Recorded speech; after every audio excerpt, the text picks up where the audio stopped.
of learning how to use a new system, guys. What is it, Tuesday afternoon? Yep. Me and Preston have been working on a this 2015, I know you guys can't tell, but it's a 2015 Tahoe, or I'm sorry, Yukon XL 4-wheel drive 5.3 engine.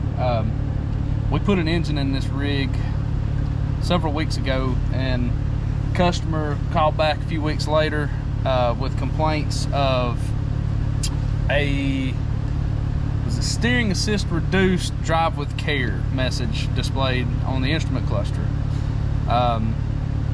According to this customer, this problem never was present before the engine replacement. However, at the time, it didn't really present any concerns. Told him to drive it a little more, let us, keep us in the loop what's happening. So it consistently got worse to the point that there toward the end, there would be loss of power steering control, which this is electronic power steering on this particular truck. Keep in mind, so I don't forget to tell you guys, I know I'm jumping around, I apologize, but this is a early 2015 Yukon. Even though it's the new body style, it's production date was in 2014.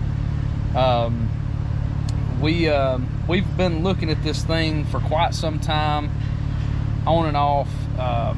Like I said, this has kind of been an intermittent problem, so this last time this truck made it to our shop, it had to be towed.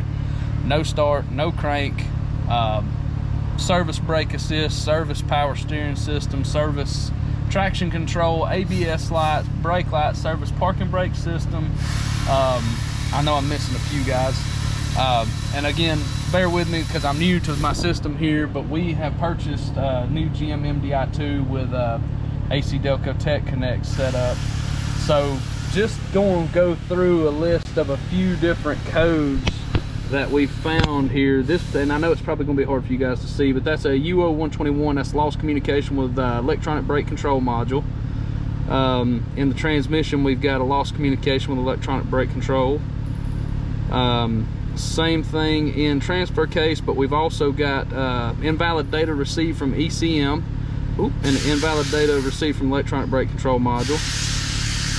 We've got no environment identifier received from electronic brake control. Some of these might or might not be relevant, guys. Most of these that I'm looking at and showing you guys what we're doing here, these U codes. UO121, EBCM again. UO131, lost communication with power steering control module. UO132, lost communication with air suspension control module. Guys, this list, universal serial bus, USB circuit, electronic brake control. I mean, everything that we're looking at. Here's another one, UO073, that CAN bus communication system. This is a big one here. UO077, no symptom byte there, but it's a control module communication chassis expansion CAN bus off. I'm not going to sit here and tell you guys that I know exactly what this is, but from what I have read, that particular code is pertaining to the entire CAN system as a whole. What I did not realize, because like I said, guys, we're not a dealership here. We work on a little bit of everything. I did not realize how many different high speed, low speed, medium speed, GM landlines. I didn't realize how many different communication lines were utilized in these particular trucks, and apparently there's way more than I thought, which is what we've actually found.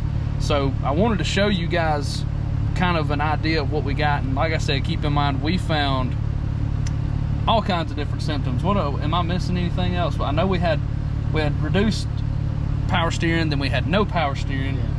Yeah. Did we have stalling situations? I want to say the customer reported to us that she might have had a intermittent stall problem. A whole host of things, guys, and like I said, we've been beating our head up on this. I've went out and spent thousands of dollars on extra diagnostic equipment. Number one, we needed the stuff because we work on a lot of this stuff, but number two, because I thought it was going to give us a leg up, and it did and it didn't.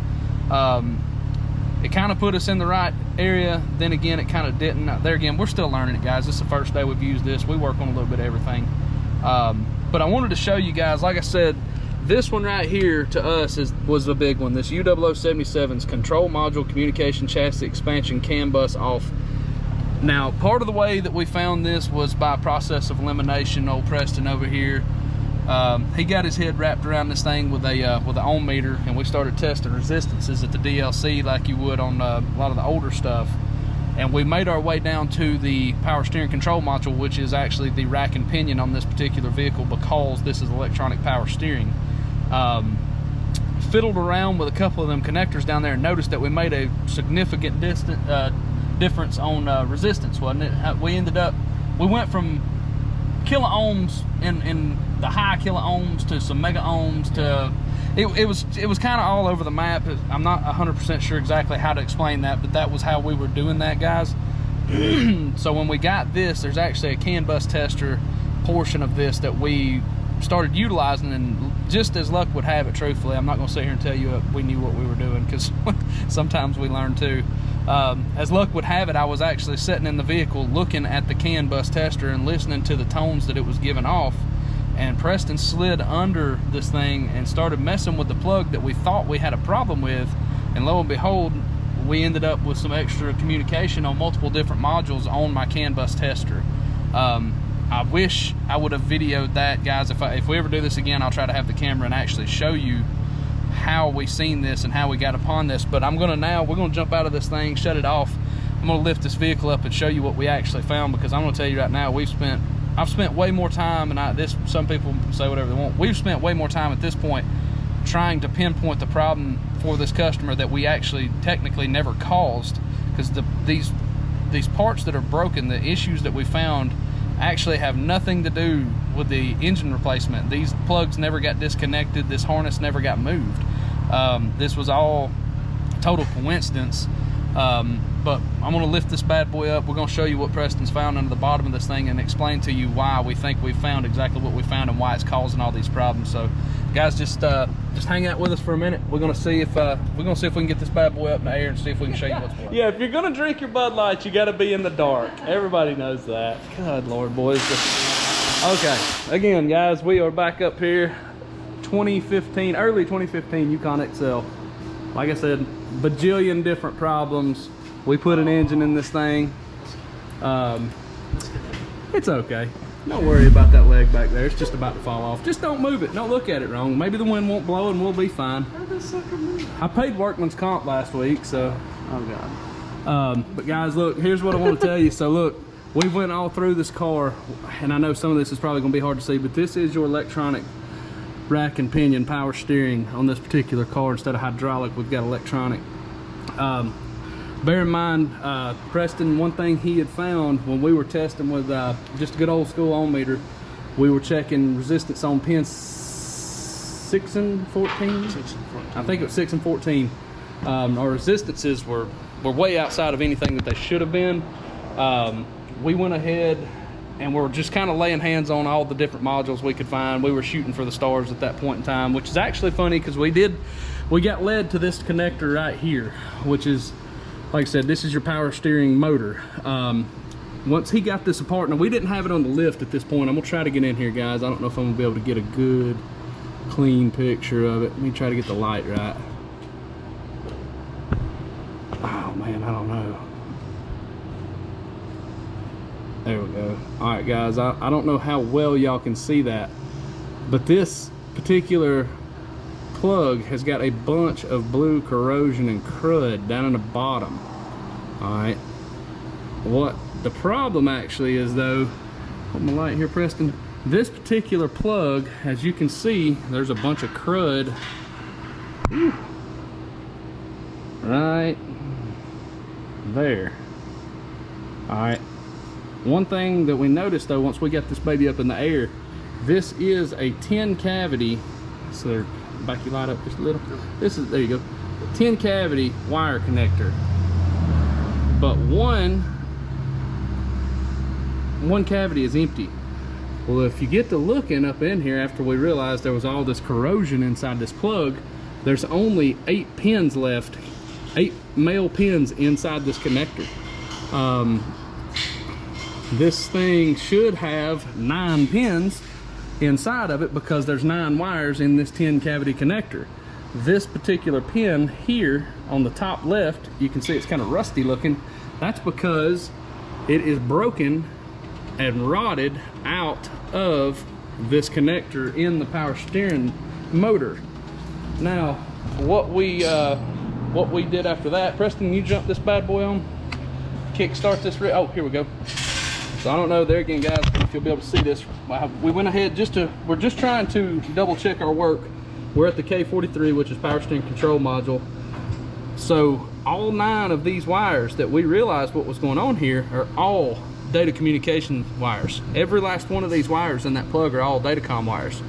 This particular wire over here, which is the gray wire, we believe is the one that's broke, which, because it's gray, is the ignition wire. So guys, I want you to keep something in mind. We had a no crank, no start condition when this thing was towed into us. So there again, I've got to get a little bit deeper into my schematics and reading my diagrams a little bit more to try to understand exactly how that coincides to what's going on. But like I said, guys, keep in mind, new body style. I'm assuming any of these probably pickups, I'm gonna say any of the full-size vehicles, the pickup, heck, probably maybe all of them that run this electronic power steering have this situation. I don't know. I do know, however, this one right here does. So if you guys end up with a bunch of random problems, there's, oh, okay, and let me back up. Let me back up from that. There's a whole bunch of stuff I forgot to tell these guys about. All right, so there's some TSBs. Do we have that paper laying around so I can show them that TSB number, Preston? We're gonna look around. I'm gonna see if I can give you guys a shot of the TSB for some of these particular problems, and it is a super, super long list of actual problems. Here you go. So this is 18-NA-161. You can have steering jucks, kicks, bucks, reduced power steering assist, engine stall, no start, service stability track, instrument panel cluster problems, radio problems, HVAC goes blank. There's all kinds of different vehicles in this TSB. There is an entire gigantic list of different things as far as codes that you can get with communication codes, body codes, engine codes. One of these problems, they're talking about resistances in the positive or negative battery cables, and they're not talking about the entire cables, guys. They're talking about these little short jumper cables between the battery post and the junction block here. They're talking about extremely high resistances in this short jumper wire and in this negative cable back here off the battery. So they want you to do drop voltage and resistance drop tests and different things, various things on that. Another problem can be a loose starter shield contacting the starter battery cable terminal ring, which there again, guys, we had problem with this after putting an engine in, so we were definitely concerned with that, so we done some looking at that. A faulty battery. If you've mechanic long enough on this crap, you know, so I'm not even going to go into that. And then there's some pretty good information if you find this TSB. But one thing that we found, and I don't know if it's in this TSB or not. Yeah, here we go. This right here, and this, I know you guys are going to have a hard time seeing this, but this is a ground strap to a ground stud. And this particular location, if you guys can see that, they've got this noise deadening material behind the dash is actually ran up over the top of the ground stud, and the ground ring is laying on top of that, causing some really high resistances to the steering angle sensor, which we actually found to be a problem to start with. We had 17 or 18 ohms resistance on at the steering angle sensor connector under the dash. Well, we kind of knew, I mean, that's kind of high resistance, really not bad, but that's kind of high resistance for a dedicated ground circuit. So we dove into that and found, and gosh guys, I could probably find it in here. I don't remember. I think it's G101. I'm not gonna swear by that. See, I'm reading here to see if it says it. I really don't remember if it does or not. Either way, this particular ground, guys, we ended up and found that this thing, and this is on the early 2015s, not the late. This particular ground stud, guys, I'm gonna stick you inside the car from the driver's seat. So right up under the steering or the speaker here at the front driver corner, you pull this all apart, you will find that ground stud. That ground stud has a dedicated ground going straight from here to the steering angle sensor, which is located on the bottom of the steering column of this truck.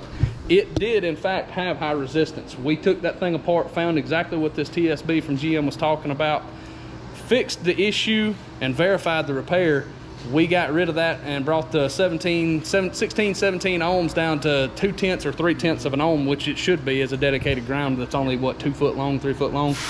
So there is, and here's the starter ring terminal. There again, guys, I know it's black and white, I'm sorry.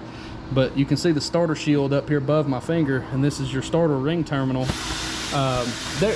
There's so many things, guys, that can cause these particular problems, but I'm just trying to make a video for some of you guys out there that are looking for some information on this, because I'm telling you, there's a lot of these vehicles on the road. Again, we put an engine in this thing. I don't know how we're going to address this with the customer, because this was not a fault of ours.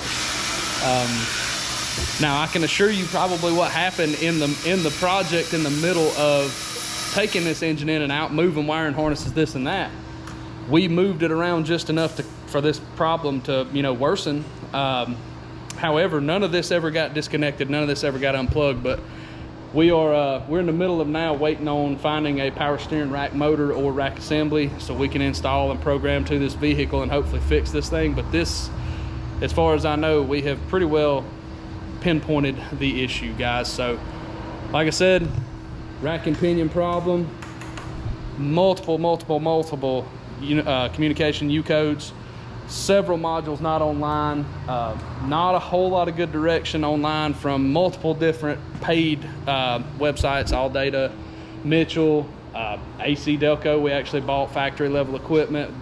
Man, guys, we didn't have a lot of support for this, which we finally did end up finding this using the factory scan tool and equipment, but truthfully it was kind of by chance. But either way, you guys seen it here. We're going to once we get parts here, replace everything, verify that we fixed this bad boy. We'll try to shoot y'all another little video and verify exactly what we got going on, but that gives you an idea of what's what. So Preston, tell him what it's about.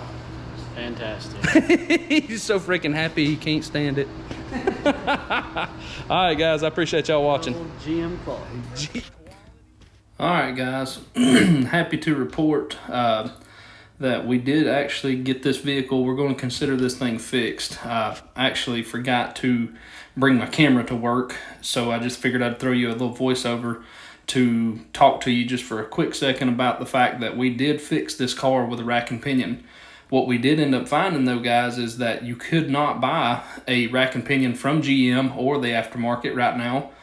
Not only could I not buy the rack and pinion assembly, I was not able to locate a actual motor for the rack and pinion from GM or aftermarket, and on top of that, I was not able to locate a tool even if we could buy just the motor for the rack and pinion to adjust the belt, because apparently the belt on these trucks have to be adjusted when you disconnect the motor from the rack and pinion assembly. There's a drive belt inside there that runs between the actual rack assembly and the electric motor that makes the whole thing an assembly, and you have to adjust it to a specific specification per GM. So not only can you not get the parts, but you can't buy the tool to do it with either.